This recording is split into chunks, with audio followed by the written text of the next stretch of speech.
It's a hot, steamy morning at Singapore Changi Airport, and we're about to take a flight on Singapore Airlines in business class on the Airbus A350-900 in the smaller, tighter, medium-haul regional seat. I arrived off an overnight flight from London, which arrived 1.5 hours late. This, in theory, gave me 10 minutes until the flight to Sydney departed. However, I was determined to go into the main part of the terminal to check out the new lounge at Terminal 3, which, as my A350 was running 15 minutes late, gave me, if I ran, 5 minutes in the lounge. I'd need an iron will and nerves of steel to make this work and not be stuck at Changi. I was really looking forward to trying the new Singapore Airlines Business Class lounge at Singapore Changi, and I wasn't disappointed.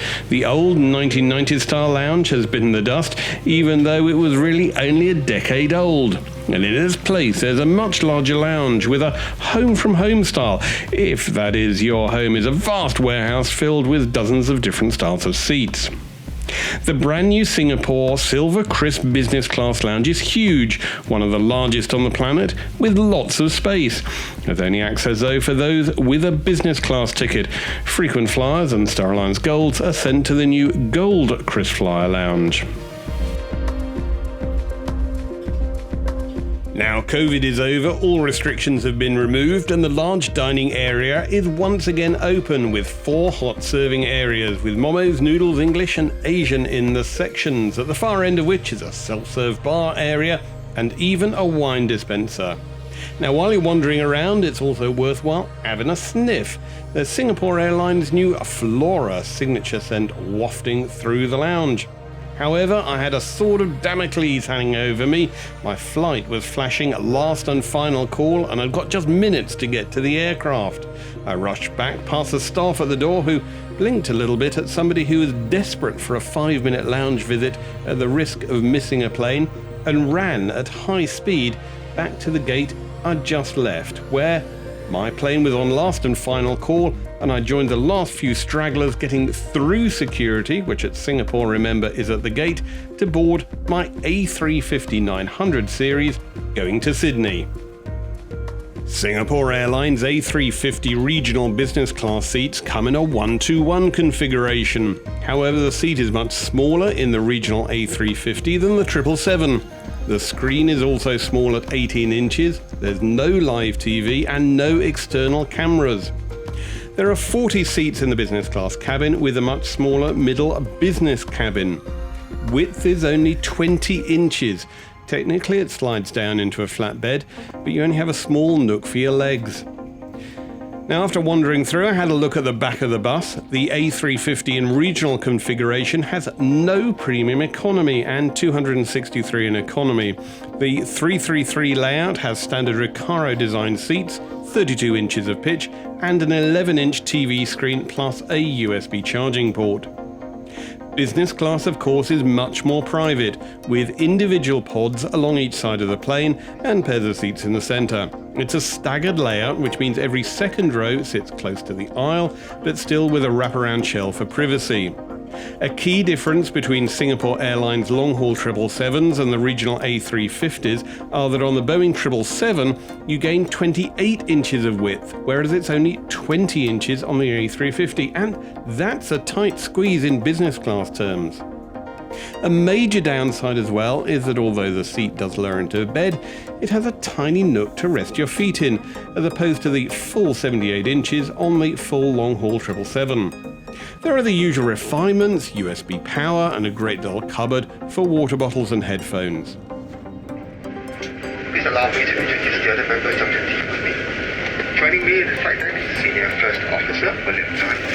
In the cabin, a team of cabin crew led by in-flight manager, Ms. Catherine Guan, will make sure you're very well looked after. Flight time is 6 hours and 40 minutes, 640. Weather en route is generally fair, although it can get bumpy at times in the morning.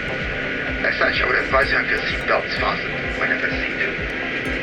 The progress of the flight can be followed under flight path channel of your in-flight email system.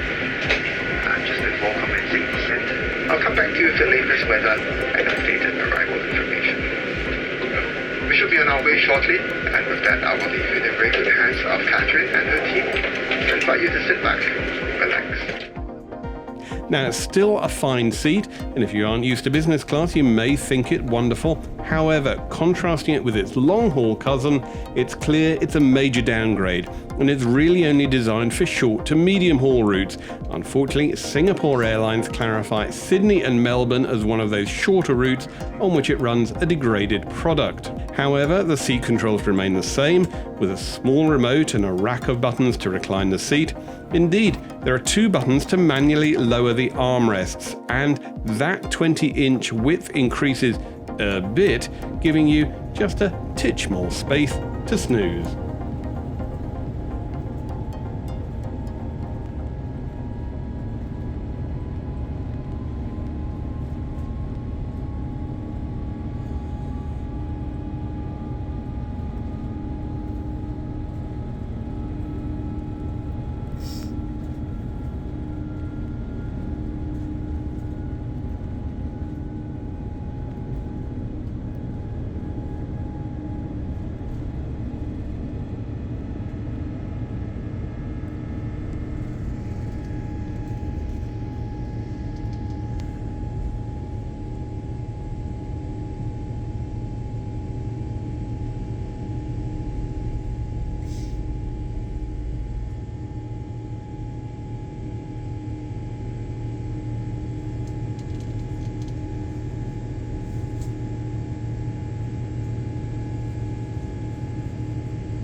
Well, there we go, aloft and away over the Singapore Strait. Indonesia and then the coast of Australia are dead ahead, but still some hours away. To while away the time, there is free in-flight Wi-Fi, but Singapore Airlines are parsimonious in the extreme, with only 100 megabytes allowed for free in business class. You can just about eke it out for an 8-hour flight if you're very frugal with basic text messaging only, but I can't help feeling Singapore Airlines are being a bit stingy, and it's $16 for 3 hours otherwise.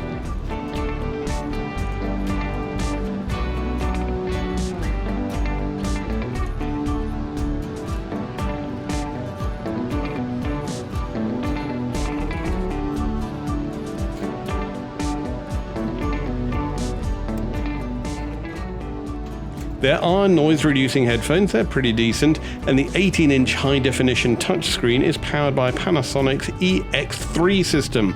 If only Singapore had fitted live TV and external cameras on these models. Now, Singapore Airlines are still running in a kind of semi-COVID mode on board. There was no welcome drink when I got on board. There are no printed menus. There are no amenity kits on offer and no in-flight magazine. The list does go on. I did ask if I could have an amenity kit as offered on the in-flight Wi-Fi system and got a look of total confusion from the crew. They initially told me they no longer offered those until I showed them the webpage. The cabin service director then went away for a look at the manual and finally came back with one. She commented I was lucky today as I'd only got 4 loaded on board, and that's for a full flight in business class. The amenity kit itself is quite tiny. It comes in a small green leather bag and is made by Penhaligon's. It consists of a small bottle of perfume, a minute tube of hand cream and lip balm, plus a large brochure for the luxury perfume house. I had a look at the menus, and the menus are accessed if you access the Wi-Fi and then download the menu onto your own device. It's an interesting system and caused quite a lot of confusion for some people. Most passengers on the flight were really looking forward to breakfast. I know I was. 5 minutes in the lounge precluded getting any grub and meant my last fuel was 6 hours in the past, with dinner offered at 3 a.m. as we headed towards Singapore from London. I was to be sorely disappointed. There it is, business class breakfast, with 4 slices of fruit and a couple of grapes that have clearly seen better days. There's also bakery on offer with a croissant, and later the crew came back offering jam. However, I had to specifically ask for butter. with no pre-flight drinks on offer. By this time, I'd found the business class wine list and asked for a glass of champagne, which, with a shrug, the crew rustled up. Unfortunately, on regional services like this one, Singapore have scrapped the breakfast service, which is replaced by a light snack, and furthermore, there are no in-flight snacks until dinner is served. There's a decent selection of films on board, particularly if you've got a heavy bent towards art house Asian cinema or Hollywood blockbusters of a few years back. Current hits are rather few and far between, and there isn't that much from the UK. TV series, on the other hand, lean heavily towards the American, with just a few random episodes of each one loaded. It's a little bit of a random potpourri. Right, time for a snooze and time to check out how flat the flatbed on regional Singapore Airlines A350 goes. Well, it does lower, but goodness, that hole into which you have to put your feet is tiny. Thankfully, the crew also found me some slippers, but naturally, there were no pyjamas. And unfortunately, everybody in the cabin was wide awake with the window shades wide up. Clearly, sleep was going to prove an elusive beast on the way to Australia, which I'd have to endure as stoically as I could. Now among blue skies and a dazzlingly azure sea, the coastline of Australia came into view over Port Hedland. It was to be the 6th time I've seen that horizon in 4 months as I've flown into Australia, but it's always pleasant to see the land of drought and flooding rain come into view. It was clearly time to celebrate with a Singapore sling, with gin, orange liqueur and brandy. Now, a clink in the galley made it clear that the crew were going to make up for the tiny breakfast by serving dinner at lunchtime. And who knows what Singapore were going to serve up in the cabin? Certainly most of the passengers didn't, as a whisper went around to see if anybody had got the menu to load. The absolute classic Singapore Airlines canapé is a chicken satay with peanut sauce, and I can confirm it hasn't changed in well nigh on 40 years. It's still one of the best.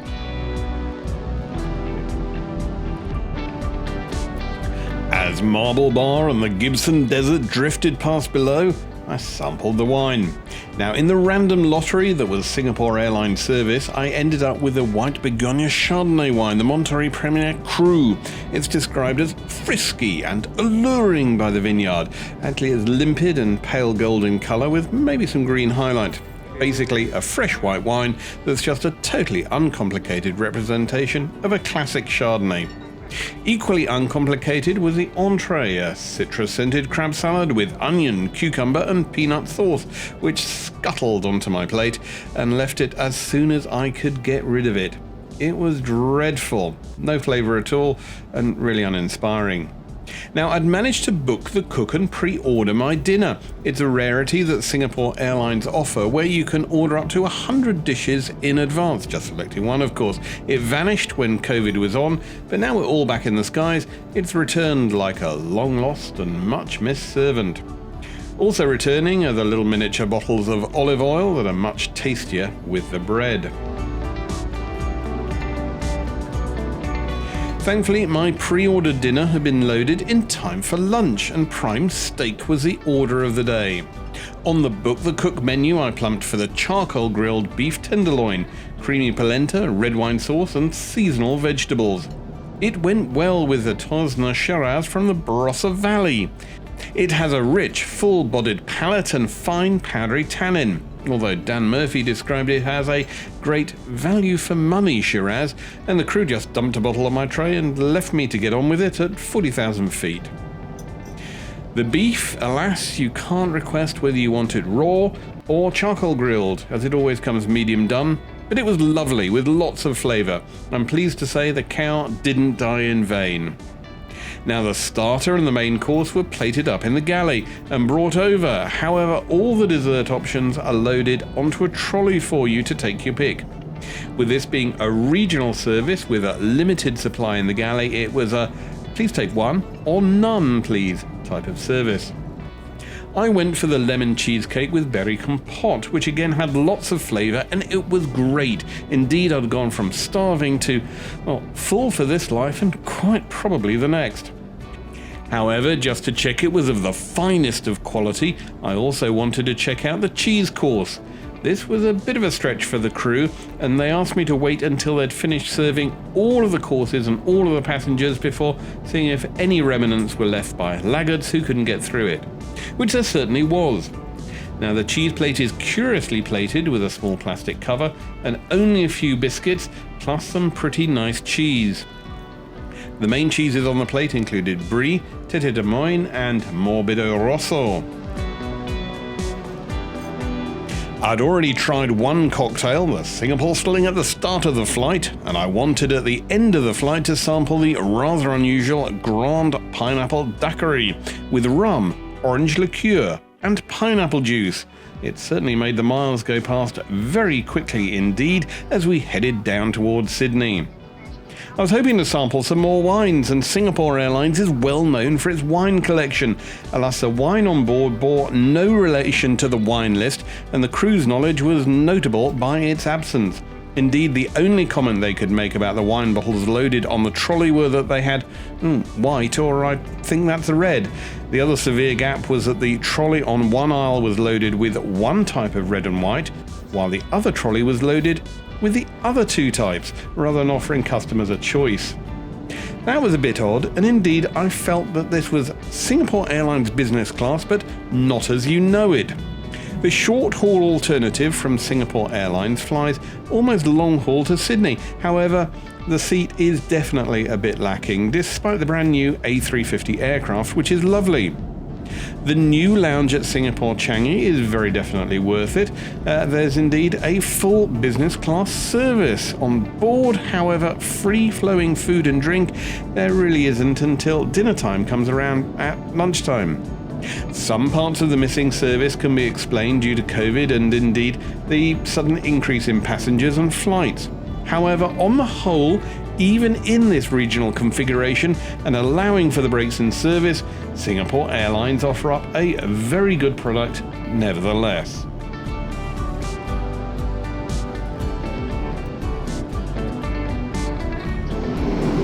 For more information about New South Wales requirement for international passengers, visit nsw.gov.au. Thank you for your cooperation and for helping us keep New South Wales safe.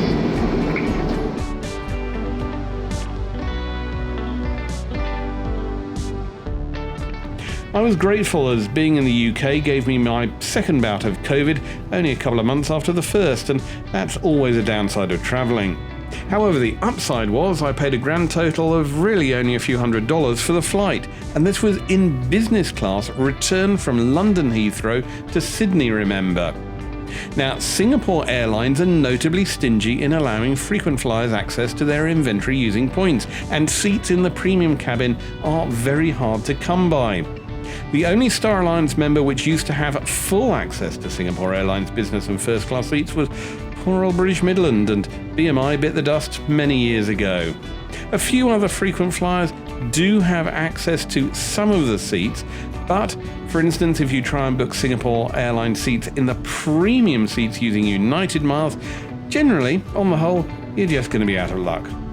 Thankfully, Virgin Australia, which isn't a member of Star Alliance, has full access to all of Singapore Airlines seats. I was able to book a return from London at only a month's notice on the day I wanted on Singapore Airlines in business class. First was available too, although admittedly only for one leg. And it's not a one-off. I was able to book another return only the following month from halfway across the world to the other half in peak season using miles I transferred from Coles Supermarket loyalty scheme. It's a curious link, buying groceries in lockdown to gain peak season premium returns that are generally unavailable for most passengers, but it does seem to work.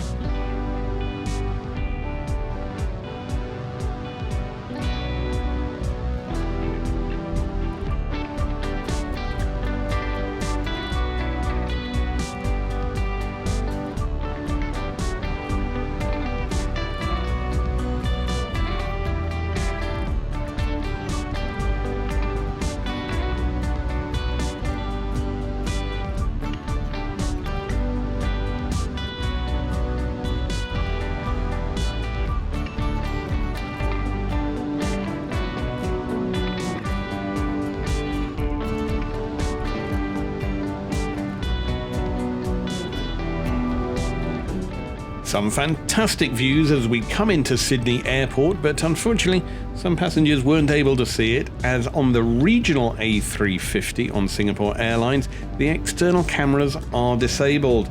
Indeed, looking around the cabin, I could see other subtle changes in the regional A350. I've already mentioned there's no premium economy, which was certainly a disappointment to some passengers who had bought a premium economy ticket all the way through. It's just a plain two-class aircraft, just 40 business class seats and 263 in economy. However, a notable quirk is that Singapore Airlines run 3 different variants of the A350. There is a semi-regional A350 with premium economy and also the regional business class seat. That has 42 business class seats and 24 in premium economy, but a very, very tiny economy section. These A350-900 aircraft, of course, aren't to be confused with the Singapore Airlines A350-900 series, ultra-long range on Singapore Airlines. These ultra-long range aircraft have premium economy, but no economy. It's a very confusing mix even for the crew, let alone passengers trying to book the best aircraft. Still, I'd booked the 2-class aircraft, which is used on medium-haul routes of 8 hours or less, and the east coast of Australia just about ticks off that under 8 hours limit. The new business class seats are made by Stelia Aerospace and are arranged in that forward-facing 1-to-1 configuration that does offer everyone direct aisle access. That's very definitely a plus. Quite a few airlines still don't have that direct aisle access. However, the 20-inch width is very squeezy, and even with armrests lowered, it just felt just a little bit tight. There are adjustable dividers allowing passengers in the middle seat to chat if sitting as a couple or not if alone. But on the whole, the seat is still a very good seat.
On this flight.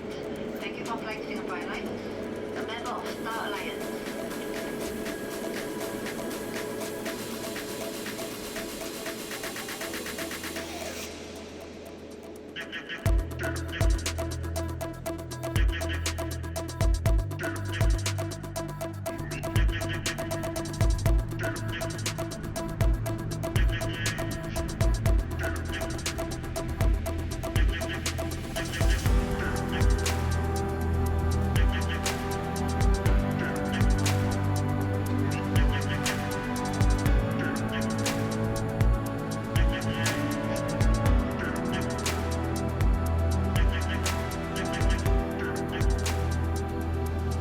One other surprise awaited me as we headed down over Botany Bay and into Sydney Airport.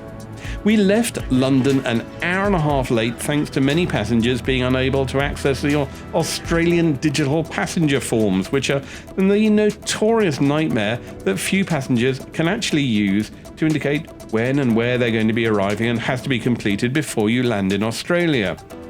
However, we arrived in Sydney half an hour early. and I was able to jump on the train and get back in time for tea in a mere 24 hours door to door from where I started. Finally, I was able to get some much needed sleep and also thank Singapore Airlines. Now, consistency in the airline industry is notorious by its absence in many cases, but Singapore Airlines generally offer up a very consistent product, or at least you know where you are. There were some gaps in this service, but nevertheless, I was very happy to be flying on Singapore Airlines.